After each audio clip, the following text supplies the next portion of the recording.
Alors, vous pouvez vous présenter? Alors moi je m'appelle Yanis Farni, je suis président de l'association Neuchâtel Street Workout. Ok. Et alors, vous avez présenté votre discipline ici sur les Jeunes Rives. Et C'est quoi cette discipline? alors, on a effectivement eu l'opportunité par le service des sports de la ville de Neuchâtel d'être invité aujourd'hui afin de présenter le street workout. Alors le street workout, c'est une grande famille. Moi je compare toujours un peu à la course à pied, dans le sens où en course à pied, il y a des personnes qui font du marathon, du semi et du sprint. Et en street workout, c'est la même chose. Aujourd'hui et hier, ce qu'on a eu et ce qu'on a présenté, c'est qu'on a présenté d'abord le set and reps. Donc le set and reps, les bases du set and reps, c'est des pompes, des tractions, des dips, donc on pousse sur le côté, et le mouvement du muscle up où on monte en fait au-dessus de la barre. À côté de ça, on a aussi eu des démonstrations de freestyle. Et en fait, le freestyle, c'est une combinaison de mouvements de force, comme un drapeau humain par exemple, ou des mouvements qu'on a pu avoir aujourd'hui, comme des planches, et une combinaison de dynamique, donc de mouvements de rotation, 360, de flip autour des barres, et ce genre de choses. Et donc il y a vraiment le freestyle qui est une discipline à part entière, et le set and reps qui en est une autre. Et du coup, vous étiez juge. Vous jugez quoi? Quels sont vos critères de choix, de jugement? Alors, si je prends l'exemple du set and reps, on a jugé par exemple la forme. Donc si je prends l'exemple d'une traction par exemple, l'objectif c'était clairement que le candidat passe le menton au-dessus de la barre et surtout qu'il ait les jambes bien tendues. Parce que bien souvent sur une traction, on peut faire aussi des demi-reps, donc pas tirer entièrement. Et là l'objectif c'était vraiment qu'ils aillent chercher tout en bas et passer le menton. Donc là, avec 100 mouvements de jambes et avoir un mouvement en fait complet selon les règles du street workout. Pour l'exemple justement de la traction. Et pour le freestyle? Et pour le freestyle, là il y avait trois points principaux qui étaient jugés. Il y avait la partie dynamique, donc justement les fameuses rotations, la partie statique, donc les figures de force. Donc en fait on juge les figures en fonction de leur difficulté, parce qu'il y a une certaine difficulté, il y a des mouvements qui sont plus faciles que d'autres.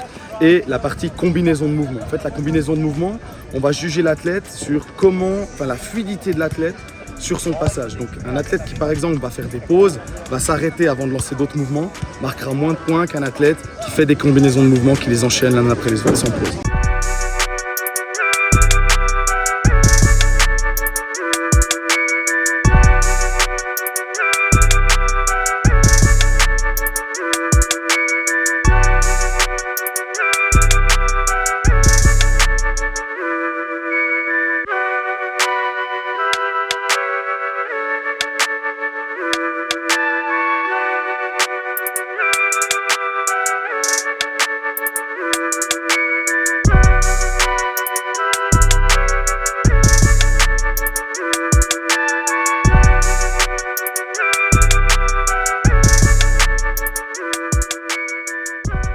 Qu'est-ce qui vous plaît dans ce sport? L'adrénaline en vrai quand même, de lâcher la barre, de apprendre en fait à maîtriser vraiment tout le poids du corps, le potentiel qu'on peut avoir avec, et puis faire des mouvements qui sont inimaginables avant d'avoir commencé. C'est impressionnant parce qu'avec vos bras, c'est comme des jambes, quoi. Vous êtes à l'aise. C'est un peu nos deuxième jambe, ouais.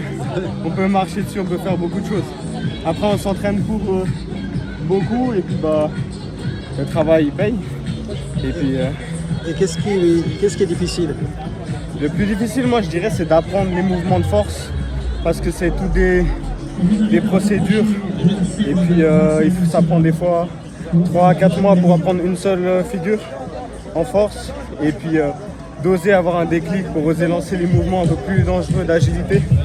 Et puis sinon après, une fois qu'on a passé ces déclics, ça devient que de l'amusement. Et puis au final, on est très bien. Vous me disiez, il faut être prudent quand même dans ce sport, on peut se faire mal. C'est ça, oui. C'est mieux si on a des protections au début pour commencer. Et puis Pour les tendons, là. pour les tendons, de ne pas sauter des étapes. Et puis pour éviter les chutes qui peuvent être dangereuses, mettre plutôt des tapis, des matelas sous les barres. Éviter vraiment, parce que des luxations, ça va assez vite quand même. Donc c'est très complet, quoi. Il faut être léger, il faut être souple. Il faut être léger, il faut être assez souple. Après, il y a des personnes qui sont moins légères que d'autres qui arrivent très bien aussi. Moi, je dirais c'est plutôt être déterminé et puis jamais lâcher. Super. Et dernier mot sur ce festival? Le festival, il est fou. Et j'ai hâte de la prochaine édition.